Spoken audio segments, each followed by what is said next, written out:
Kovai mail வியூவர்ஸ்க்கு வணக்கம். நான் senior dietitian Hemalatha. So இப்போ ட்ரெண்டிங்கில் வந்து நம்ம என்ன போயிட்டு இருக்கு ஹாட் டாபிக் அப்படின்னு பார்த்தீங்கன்னா, என் வெயிட்டை நான் எப்படிங்க குறைக்கிறது அதுதான். ஸோ வெயிட்டை குறைக்கணும் அப்படின்னா நீங்கள் வந்து எங்கேருந்து அதை ஸ்டார்ட் பண்ணும் அப்படின்னா சைல்ட்ஹுட். ஸோ உங்கள் வீட்டில் இருக்க குழந்தைங்கள்லேருந்து எப்படி ஸ்டார்ட் பண்ணால் உங்களோட குழந்தைங்கள்லேருந்து பெரியவங்க வரைக்கும் வெயிட் அதிகமாகாமல் இருக்கலாம் அப்படிங்கிறதுக்கு ஒரு சில டிப்ஸ் நான் இப்போ சொல்ல போகிறேன். ஸோ ஃபர்ஸ்ட் வந்து நீங்கள் குழந்தைங்க வீட்டில் இருக்காங்க அப்படின்னா, நீங்கள் வந்து வீட்டில் சமைக்கிறதுக்கு பொருட்கள் வாங்க போகிறீங்க அப்படின்னா உங்கள் குழந்தைங்கள கூட கூட்டிகிட்டு போங்க. ஸோ அவங்கள வந்து பர்ச்சேஸ் பண்ண வைங்க.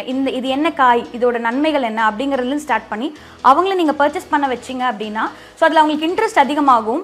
நிறைய விஷயங்கள் அவங்களுக்கு எஜுகேஷனுக்கும் சரி, அவங்க வந்து ஹெல்தி ஃபுட் சாப்பிட்றதுக்கும் சரி ஒரு ஆர்வத்தை தூண்டுற மாதிரி இருக்கும். அது மட்டும் இல்லாமல் நீங்கள் வீட்டுக்கு வந்துட்டு எப்பெல்லாம் குழந்தைங்களுக்கு லீவ் இருக்கோ, எப்பெல்லாம் அவங்க ஃப்ரீயாக இருக்காங்களோ அந்த டைமில் நீங்கள் கிச்சனில் சமைக்கிற டைமில் பெற்றோர்கள் வந்து குழந்தைங்களும் இன்வால்வ் பண்ணுங்க. ஸோ ஏதாவது மிக்ஸ் பண்ண கொடுக்கலாம், இல்லை ஏதாவது அளந்து கொடுத்து அதை வந்து சமையல் பாத்திரத்தில் போட சொல்லலாம், இல்லை நீங்கள் சப்பாத்தி மாவு தேய்க்கிறப்ப அவங்களையும் அதில் இன்வால்வ் பண்ணலாம். ஸோ இதில் என்னெல்லாம் கிரியேட்டிவாக ஷேப்ஸ் பண்ணலாம் அப்படிங்கிறத சொல்லி கொடுத்து, ஸோ இதெல்லாம் ஹெல்தி, இப்படி சாப்பிட்டா நமக்கு உடம்புக்கு நல்லது, வேற எந்த நோயும் வராது, அந்த மாதிரி சொல்லி கொடுத்து நீங்கள் அவங்களும் இன்வால்வ் பண்ணீங்கன்னா அவங்க ஹெல்த்தியாக இப்படி தான் சாப்பிடணும்னு தெரிஞ்சுக்குவாங்க. அதே மாதிரி என்னென்ன வெரைட்டிஸ் இருக்கணும் வந்து அவங்க அப்பலேருந்தே சின்ன வயசுலேருந்தே லேர்ன் பண்ணிக்குவாங்க. ஸோ அதே மாதிரி இப்போ நிறைய பேர் பண்ணாத ஒரு விஷயம்னா, நம்ம எல்லாருமே பிஸியாக ஓடிட்டு இருக்கோம். ஸோ இதில் நம்ம ஒரு மிஸ் பண்ணுற ஒரு விஷயம் என்னன்னு பார்த்தீங்கன்னா, எல்லாரும் குடும்பத்தோட சேர்ந்து உட்காந்து சாப்பிடுறது. ஸோ அட்லீஸ்ட் ஒரு நாளைக்கு 3 வேளை இல்லைனாலும் ஒரு வேளையாவது குடும்பத்தில் இருக்க எல்லாரும் குழந்தைங்களோட சேர்ந்து உட்காந்து சாப்பிட்றப்போ அந்த இடத்துல நம்ம ஸ்க்ரீன் டைம் கம்மியாகும். ஸோ இப்படி பேசிட்டு பாசிட்டிவாக சாப்பிட்றப்ப அந்த ஃபுட்ல இருக்க நன்மைகள் வந்து உங்களுக்கு முழுமையாக கிடைக்கிறதுக்கு வாய்ப்பு இருக்கு. ஸோ மெயினாக நம்ம சாப்பிட்றப்போ எந்த ஒரு விஷயத்தை நம்ம மிஸ் பண்றோம் அப்படின்னா mindful eating. So mindful eating அப்படின்னு என்னன்னு பார்த்தீங்கன்னா, நம்மளோட 5 புலன்களையும் இன்வால்வ் பண்ணி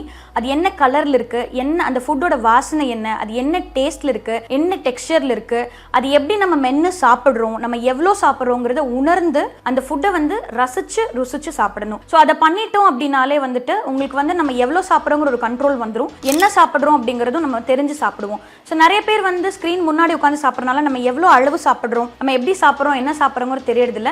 மெயினாக நம்ம நிறைய பேர் பண்ணாத ஒரு விஷயம் என்னன்னு பார்த்தீங்கன்னா, நீங்களே உங்களை ரீகால் பண்ணி பாருங்க, நம்ம மென்னு சாப்பிட்றோமா. ஸோ நிறைய பேர் மென்னு சாப்பிட்றது இல்லை. ஸோ எவ்வளோக்கு எவ்வளோ நீங்கள் கான்சென்ட்ரேட் பண்ணி நல்லா சூ பண்ணி சாப்பிட்றீங்களோ அது வந்து உண்மையாலுமே அங்கேயே உங்களோட டைஜஷனோட ஃபர்ஸ்ட் ஸ்டெப் ஸ்டார்ட் ஆயிடுது. ஸோ அதுவே வந்து உங்களுக்கு அந்த கேஸ் ப்ராப்ளம்ஸ், தொப்பை போடுறதெல்லாம் வந்துட்டு அங்கேயே நீங்க ஒரு ஃபர்ஸ்ட் ஸ்டெப்பா வந்து அதை ப்ரிவென்ட் பண்றதுக்கு ஒரு ஆக்ஷன் எடுத்துட்டீங்க. ஸோ நீங்க பண்றது மட்டும் இல்லாம உங்க குழந்தைங்களுக்கும் எப்படி மென்னு சாப்பிடணுங்கிறத சொல்லி கொடுத்து டெய்லியுமே அவங்க மென்னு சாப்பிடுறாங்களா அப்படிங்கறத வாட்ச் பண்ணுங்க. ஸோ இது மட்டும் இல்லாம நம்ம ஹெல்தியா எவ்ரி மீலும் நமக்கு ஹெல்தியா இருக்கணும் அப்படிங்கறதுக்காக மெயினா குழந்தைங்க ஸ்கூலுக்கு போகும்போது அவசரத்திலயோ இல்லை அவங்க வேண்டான்னு சொல்றதுனாலயோ ஒரு கிளாஸ் பாலை மட்டும் கொடுத்து நம்ம அவங்களை ஸ்கூலுக்கு அனுப்புறோம். ஸோ இனிமேல் அப்படி பண்ணாம ஏதாவது ஒரு போர்ஷன் வீட்டில் உங்களால என்ன ஹெல்தியா பண்ண முடியுமோ அதை கொஞ்சமாவது குழந்தைக்கு சாப்பிட வச்சு அது கூட ஒரு முட்டை கூட நீங்க கொடுத்து ஸ்கூலுக்கு அனுப்பலாம். ஸோ ஃபார் எக்ஸாம்பிள் இப்போ ட்ரெண்டிங்ல வந்து பேன் கேக்ஸ் நமக்கு சொல்றோம். ஸோ பேன் கேக்கு கூட நீங்க வீட் ஃப்ளோர், ஒரு எக், ஒரு பனானா போட்டு நல்லா பீட் பண்ணிட்டு ஒரு ஸ்வீட்னஸ்க்கு ஒரு 1-2 டேட்ஸ் போட்டுட்டு நீங்க ஈஸியா வந்து பேன் கேக் செஞ்சு கொடுக்கலாம். அது மாத்திரம் இல்லாம நீங்க ஹெல்தியா கிச்சடி, பொங்கல்,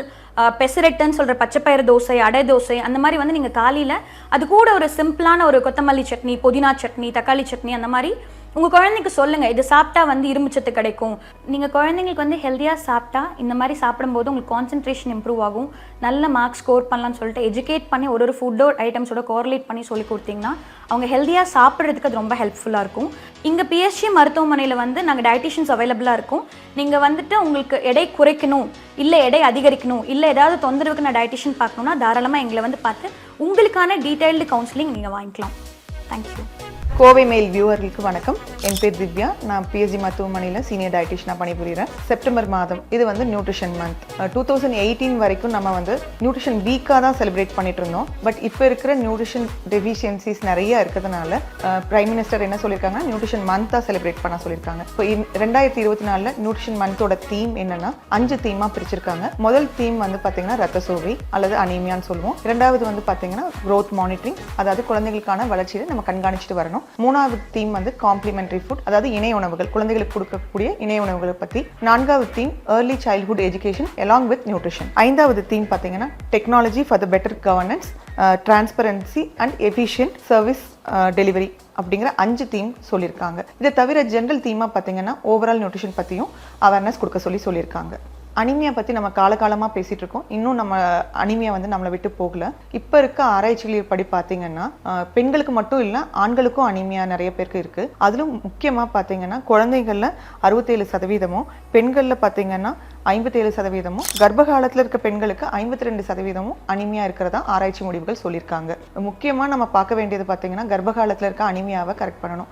ஏன்னா குழந்தை கரு உருவாகிறதுலேருந்து அவங்கள கரெக்ட் பண்ண வேண்டியது ரொம்ப ரொம்ப அவசியம். குழந்தைங்களுக்கு 6 மாதம் வரைக்கும் கண்டிப்பாக தாய்ப்பால் மட்டும்தான் கொடுக்கணும். அதாவது எக்ஸ்க்ளூசிவ் பிரெஸ்ட் ஃபீடிங் மட்டும்தான் நம்ம கொடுக்கணும். பால், தண்ணீர், தேன் போன்ற எந்த உணவுகளும் நம்ம கொடுக்கக்கூடாது. 6 மாதத்துக்கு அப்புறம் தாய்ப்பால் கூட இணை உணவுகள் கொடுக்கணும். ஏன்னா அந்த டைம்ல பார்த்தீங்கன்னா வளர்ச்சி அதிகமாக இருக்கும். தாய்ப்பால் மட்டும் போதாது, அதனால இணை உணவுகள் நீங்கள் சேர்த்து கொடுக்க வேண்டியது இருக்கும். இணை உணவுகள்ல பார்த்தீங்கன்னா முதல்ல ராகி கூழ்ல இருந்து அரிசி கஞ்சி, அப்புறம் வேக வைத்து மசித்த பருப்புகள், காய்கறிகள், பழங்கள் அப்படி ஸ்டார்ட் பண்ணிக்கலாம். 1 இயர்க்குள்ள அசைவம் சாப்பிட்ற குழந்தைங்களுக்கு நீங்க 1 இயர்க்குள்ளேயே அசைவ உணவுகள் கொடுத்து பழக்கிருக்கலாம். 1 இயர் போது நம்ம வீட்டில் என்ன சாப்பிட்றோமோ, எல்லா பெரியவங்க எல்லாம் என்ன சாப்பிட்றாங்களோ அதே உணவுகளை குழந்தைங்களுக்கும் நீங்க கொடுத்துக்கலாம். இணை உணவுகள் சரியான நேரத்துல இன்ட்ரடியூஸ் பண்ணணும். அப்பதான் குழந்தைக்கான வளர்ச்சிகள் கரெக்டா இருக்கும். அந்த குழந்தைக்கான வயதுக்கேற்ற எடை மற்றும் உயரம் கரெக்டா வந்திருப்பாங்க. பிஎஸ்ஜி மருத்துவமனையில தகுதி வாய்ந்த உணவியல் ஆலோசகர்கள் இருக்காங்க. உங்களுக்கான டயட் கவுன்சிலிங்க்கு இங்க இருக்க டயட்டிஷியனை வந்து டயட் கன்சல்டேஷன் வாங்கி பயன்பெற்றுக்கோங்க. நன்றி.